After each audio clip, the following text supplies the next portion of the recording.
Film की शुरुआत में हमें एक हत्यारा दिखाई देता है जो एक आदमी को सड़क के बीच में ही मार देता है। इस हत्यारे का नाम चोई है। चोई का तरीका दूसरे हथियारों से थोड़ा अलग है और वो कैसे हम कहानी में आगे जानेंगे। इसके बाद हमें जेसम नाम के एक लड़के को दिखाया जाता है जो कि अपनी किस्मत से परेशान होकर फांसी लगाने की कोशिश कर रहा है। तभी उसकी मकान मालिक आती है और किराया मांगने लगती है। जेसम ने पिछले 6 महीनों से किराया नहीं दिया है। जेसम के घर की हालत देखकर मकान मालिक उस पर चिल्लाने लगती है। इस पर जेसम सोचता है कि पहले मैं घर साफ करूंगा, फिर नहाऊंगा और उसके बाद मरूंगा। जेसम वास्तव में एक एक्टर बनना चाहता है लेकिन उसे अभिनय में सफलता नहीं मिल रही थी। इसके बाद वह एक पब्लिक बाथरूम में नहाने चला गया। वहाँ उसने एक व्यक्ति को देखा जो अपने हाथ धो रहा था। उसने उस आदमी की घड़ी देखी और सोचा कि यह तो कोई अमीर आदमी है। जब चोई नहाने गया तो साबुन पर पैर पड़ने के कारण वह फिसलकर गिर गया और बेहोश हो गया। जेसम के मन में लालच आ गया। उसने अपनी लॉकर की चाबी को चोई की चाबी से बदल दिया और चोई का सामान चोरी कर लिया और मन में यह सोचने लगा कि मरने से पहले क्यों ना वह अपनी जिंदगी को बदल दे। फिर वह सबसे पहले अपनी मकान मालकिन के पास गया और अपना सारा किराया दे दिया, बल्कि उसने कुछ महीनों का एडवांस भी दे दिया। फिर उसके सूट से एक कार की चाबी निकली। यह देखकर उसके मन में खुशी के लड्डू फूटने लगे। फिर वह अपनी दोस्त से मिलने चला गया। वहाँ उसकी दोस्त ने उसे बताया कि अगले महीने उसकी शादी है। इसे सुनकर जेसन बहुत उदास हो गया क्योंकि वह अपनी दोस्त से प्यार करता था। अब वो जान चुका था कि पैसों से हर सुख नहीं मिल सकता। इसीलिए उसने सब कुछ वापस उस आदमी को लौटा देने का फैसला लिया और अगले ही पल हॉस्पिटल जा पहुंचा। जेसम सामान की अदला बदली कर ही रहा होता है कि तभी चोई को होश आ जाता है, लेकिन चोई की याददाश्त जा चुकी थी और वो जेसम से पूछता है, क्या तुम मुझसे मिलने आए हो? क्योंकि मुझे कुछ याद नहीं है। जेसम के मन में फिर लालच आ जाता है और वो झूठ बोल देता है कि वो उससे नहीं मिलने आया और चोई का सामान वापस ले जाता है। इसके बाद चोई को डिस्चार्ज कर देते हैं, लेकिन अपनी फीस भरने के लिए चोई के पास पैसे नहीं होते। तभी यह लड़की जिसका नाम लीना है वहाँ आती है और चोई को बताती है कि उसी ने उसे हॉस्पिटल में एडमिट करवाया था। इसके बाद चोई लीना से पैसे उधार मांगता है और घर पहुँचकर उसके पैसे लौटाने का वादा करता है। लीना तरस खाकर चोई की फीस भर देती है। लीना भी चोई के साथ उसके घर जाती है ताकि चोई उसके पैसे दिए बिना ना भाग जाए। दोनों रास्ते में बातें करते हुए जाते हैं और लीना चोई से उसकी उम्र पूछती है। चोई को कुछ याद नहीं आता तो वो अपने डॉक्यूमेंट में देखकर लीना को अपनी उम्र 32 साल बताता है। लीना उससे कहती है, तुम तो मेरी ही उम्र के हो, लेकिन चोई को अपनी शक्ल देखकर विश्वास नहीं होता कि वो सिर्फ 32 साल का है। दूसरी ओर जेसम यह सोच रहा था कि किस्मत ने उसे अमीर होने का मौका दिया है तो उसे ले लेना चाहिए। इसके बाद वह चोई के अपार्टमेंट में जा पहुंचता है। चोई का आलीशान अपार्टमेंट देखकर जेसम की आंखें फटी की फटी रह जाती है। दूसरी तरफ चोई लीना के साथ जेसम के घर पहुंच जाता है, जो घर कम कबाड़ खाना ज्यादा लग रहा था। घर की ऐसी हालत देखकर लीना समझ गई थी कि मेरे पैसे तो डूब गए। चोई भी घर की ऐसी हालत देखकर हैरान था। तभी उसे एक रस्सी मिली, जिसे देखकर चोई सोचने लगा कि शायद मैं खुद को फांसी लगाने की कोशिश कर रहा था। इधर जब जेसन टीवी चालू करता है तो उसमें सीसीटीवी चालू हो जाता है। उसमें एक लड़की योगा कर रही होती है जिसका नाम यून होता है। जेसन चैनल बदलने की कोशिश करता है पर सभी चैनलों पर यही आ रहा होता है। तब जेसन इसी प्रोग्राम को देखने लगता है। इधर चोई अपने पड़ोसियों से मिलने गया ताकि वह अपने बारे में कुछ जान सके, पर सभी ने उसे सेल्समैन समझकर भगा दिया। तब चोई ने वहाँ से गुजर रहे एक आदमी से पूछा कि क्या वह उसे जानता है, लेकिन वह आदमी बिना कुछ कहे अकड़ने लगा। तब चोई ने बस 1 मिनट में उसकी सारी अकड़ निकाल दी। अब चोई अपनी फाइटिंग स्किल से खुद ही चौंक जाता है। इधर जेसम सीसीटीवी में देखता है कि यून खुद को मारने की कोशिश कर रही है। यून को ऐसा करता देख जेसन घबरा जाता है और पुलिस को कॉल करने लगता है, लेकिन कुछ देर बाद जेसन ने देखा कि यून फिर से जिंदा हो गई और फिर से अपने आप को मारने लगी। यून को ऐसा करता देख जेसन कंफ्यूज हो जाता है, लेकिन यून ऐसा क्यों कर रही थी, इसका खुलासा कहानी में आगे होगा। इधर लीना चोई से मिलने आती है और देखती है कि चोई ने सारा घर साफ कर दिया। चोई लीना को बताता है कि उसने जो भी अपने बारे में जानकारी जुटाई है वह सभी डायरी में लिखती है और अब उसे यह पता चला है कि वह चाकू बहुत अच्छे तरीके से चला सकता है। यह सुनते ही लीना उसे अपनी माँ के पास ले गई, जो एक रेस्टोरेंट चलाती है। लीना अपनी माँ से उसे काम पर रखने के लिए कहती है ताकि वो चोई से अपने अपने पैसे वसूल सके।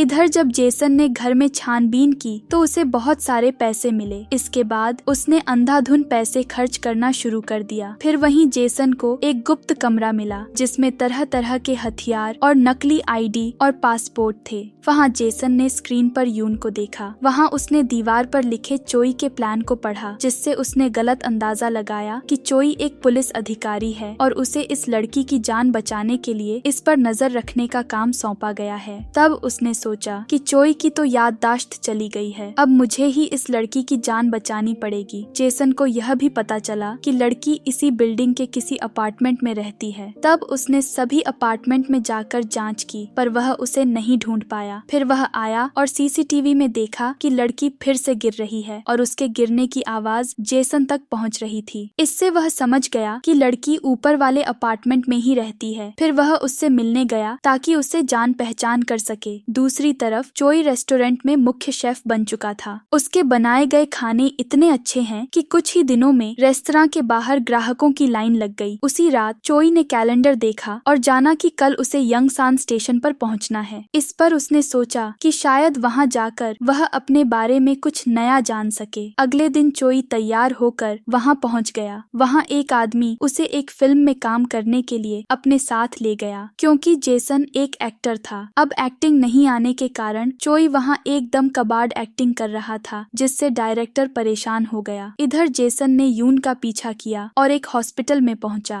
वहां उसे पता चला कि एक आदमी यून पर नजर रखे हुए हैं। उसे देखने के बाद यून भी काफी डर गई। तब जेसन यून को बचाने के लिए उसके साथ हॉस्पिटल से बाहर भाग गया। दूसरी तरफ शाम को दिहाड़ी लेते समय चोई ने इस आदमी से अपने बारे में डिटेल्स मांगी, जिससे उसे अपने डैड के घर का एड्रेस पता चला, जो कि असल में जेसन के डैड थे। फिर वो उस एड्रेस पर पहुंच गया। जेसन के पिता एक नाई हैं, जो हमेशा अपने बेटे के बारे में बातें करते रहते हैं। चोई वहां चुपचाप बैठ गया और बातें सुनने लगा। उसे पता चला कि उसके पिता का सपना है कि जेसन एक बड़ा एक्टर बने, लेकिन अभी तक वह कुछ नहीं कर पाया। फिर भी उसके पिता का विश्वास है कि एक दिन वह बड़ा एक्टर बनेगा। उसने उन बातों को सुनकर ठान लिया कि वह मेहनत करके एक दिन बड़ा एक्टर बनेगा। दूसरी तरफ यून कुछ सामान पैक करके थर्सडे को बाहर किसी से मिलने गई, लेकिन वह कोई आया ही नहीं। इसके बाद यून ने सोचा कि शायद उसे अगले थर्सडे आना होगा। इधर चोई अपनी एक्टिंग को बेहतर बनाने के लिए एक ट्रेनिंग प्लान तैयार किया। उसने अपनी एक्टिंग स्किल्स को बेहतर बनाने के लिए मेहनत की, जैसे कि अपने डायलॉग्स को सुधारना और अपनी फिटनेस पर ध्यान देना। चोई को एक दिन एक फाइटिंग सीन के लिए काम मिला, जिसमें उसे लीड एक्टर के बॉडीगार्ड का किरदार निभाना था, जहां वह अपने कैरेक्टर में इतना घुस गया कि हीरो के एक्शन सीन भी खुद ही कर डाले, जिससे हीरो बौखला जाता है। लेकिन उसके एक्शन से प्रेरित होकर डायरेक्टर ने उसे हीरो के राइट हैंड का किरदार दे दिया और डायरेक्टर ने पहले ही टेक में सीन को फाइनल कर दिया, जिसके बाद चोई धीरे धीरे प्रगति करने लगा और लोगों के बीच प्रसिद्ध होने लगा। इधर जेसम और यून के बीच नजदीकियां आने लगी थीं और कब उन्हें प्यार हो गया इसका उन्हें पता तक नहीं चला। एक दिन जेसम को चोई के क्लाइंट का फोन आया। जेसम ने चोई बनकर फोन उठाया और चोई बनकर ही उनसे मिलने गया। इन्होंने कहा कि तुमने वादा किया था कि 25 तारीख तक तुम यून को मार दोगे, लेकिन वह अब भी जिंदा है। तुम्हें उसे जल्दी खत्म करना होगा, वरना हम इस काम को किसी और किलर से करवा लेंगे। तब जेसन को समझ आया कि चोई कोई पुलिस अधिकारी नहीं है, बल्कि वह एक हत्यारा है जिसे यून को मारने का कॉन्ट्रैक्ट मिला है। अब उसने चोई के प्लान को जानने के लिए उसका पीछा करना शुरू किया, लेकिन चोई उसे देख लेता है और उसे लगता है कि यह कोई मेरा फैन है जिसे ऑटोग्राफ चाहिए, इसलिए बेचारा इतनी देर से पीछा कर रहा है। उसी रात चोई को एक रोमांटिक सीन शूट करना था। वह एक्शन में तो माहिर था, लेकिन रोमांस उसे बिल्कुल नहीं आता था, इसलिए उस सीन को कल के लिए पोस्टपोन कर दिया गया। बाद में वह लीना से मदद मांगने चला गया और लेना को अपनी परेशानी बताई, जिसके बाद लीना ने उसे रोमांस की प्रैक्टिस करवाई। जिसके बाद तो उसने इतनी अच्छी एक्टिंग की कि डायरेक्टर कट बोलना ही भूल गया। दूसरी और यून फिर से उसी जगह किसी के आने का इंतजार कर रही थी। तभी जेसंग वहां आया और यून से कहने लगा कि तुम जिसका इंतजार कर रही हो वह अब कभी नहीं आएगा, बल्कि उसने उसे देखते ही भागने की सलाह दी। वास्तव में वह चोई के बारे में बता रहा था। उसने यून से झूठ बोलते हुए कहा कि वो एक पुलिस वाला है और जब तक वह जिंदा है उसकी सुरक्षा करेगा। इधर जब इन लोगों को पता चला कि यून अब भी जिंदा है और उसका एक बॉयफ्रेंड भी है, तो इनके बॉस ने कहा कि उनके पास एक आखिरी मौका है, इस बार किसी दूसरे किलर से यून के साथ साथ उसके बॉयफ्रेंड को भी मरवा दो। फिर वे सभी बैठकर सोचने लगे कि इस बार किस किलर को यह काम सौंपा जाए। उन्होंने हर किलर को मैसेज भेज दिया और यह काम उसी से करवाएंगे जो पहले आएगा। लेकिन चोई का नेटवर्क इतना बाड़ा था कि ये सारे मैसेज उसी के फोन पे गए। इधर चोई आज लीना के साथ पिकनिक पर गया था। वहाँ सभी ने बहुत मजे किए। चोई के लिए यह एक अच्छा दिन था। जब वे लौट रहे थे तो बारिश शुरू हो गई। रेडियो पर एक गाना बज रहा था जो चोई को बहुत पसंद था। गाना सुनते सुनते चोई को सब याद आ गया और वह तुरंत अपने घर गया। और जब वहाँ पहुँचा तो उसने अपने फोन पर एक नया कॉन्ट्रैक्ट देखा जिसमें यून को मारने की बात थी। उसने तुरंत सीसीटीवी चैनल देखा और उसे पता चला कि यून और जेसम दोनों साथ में कहीं बाहर जा रहे हैं। इसके बाद जेसम ने उसका पीछा किया और वहाँ पहुँच गया। जेसम चोई को देखकर डर गया और यून से भागने के लिए कहने लगा, लेकिन यून चोई को देखकर बिल्कुल भी नहीं घबराई, बल्कि उसने ऐसा व्यवहार किया जैसे वह चोई को बहुत अच्छे से जानती हो।